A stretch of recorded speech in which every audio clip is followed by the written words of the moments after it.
weeds never end, do they? There's always a few weeds out in the garden, but if you can remember, just about 8 weeks ago, we planted our onions, and look at the size of them. They're really just starting to grow like crazy, and we're getting some really good growth out of the onions. They're doing really well, but we're not going to be planting onions today. In fact, in this section over here where we had our peas, we took the peas out. I've got that area tilled up, and it is pretty much ready to plant. So after the peas and spinach and lettuce are done, usually when the heat really starts to kick in the middle of the summer, that's when we can replant some beans or corn and get a nice fall crop coming on. If we plant beans right now, usually about Labor Day we'll be picking beans again, so plenty of time to get those beans to mature and to produce.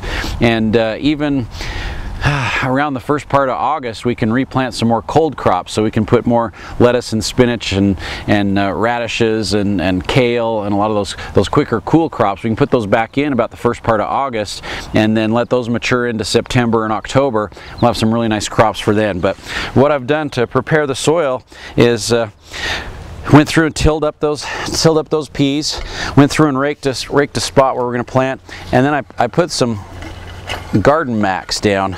Now the GardenMax is a soil amendment, and it's a special kind of soil treatment.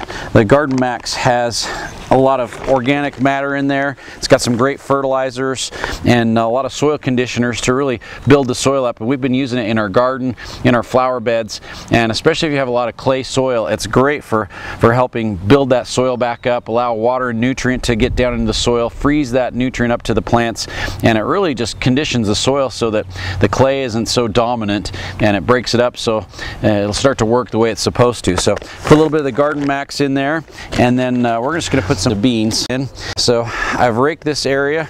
We're just gonna make a little furrow. I'll make ends up being about an inch and a half deep furrow. We're just gonna do a little small section just to show you how that works.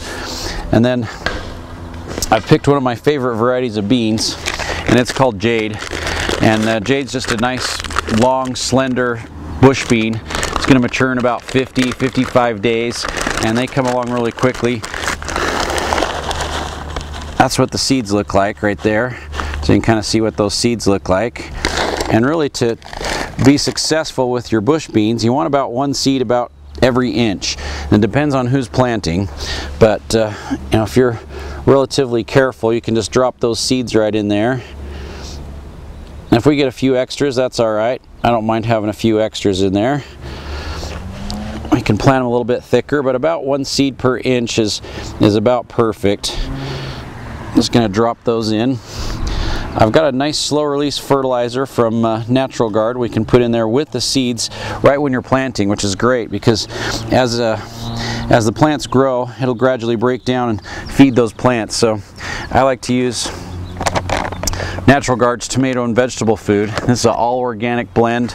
It's got beneficial microbes, microorganisms. It's got a lot of good organic matter in there, just like the GardenMax and slow release fertilizer. But what's unique about this is not only does it have mycorrhiza in there to help build the root system, but it has archaea, which is a different kind of organism that breaks that organic fertilizer down and pre-digests it.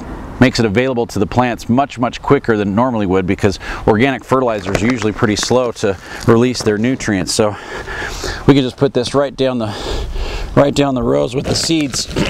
I like to use about a cup per 10 feet or so. So I'm just going to sprinkle this right down the row, right on top of the seeds. It's very difficult to burn the plants with this. You could put it on even 3 or 4 times heavier than what it recommends, and since it breaks down so gradually, you'd have a hard time burning those plants. So the organic tomato and vegetable food from Natural Guard does a great job at feeding those plants for the next 6 to 8 weeks, which is just about as much time as we need to get those beans to really produce.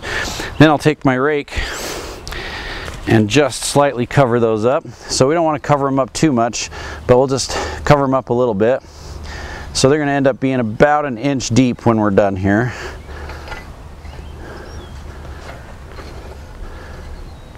And that's pretty much all it takes.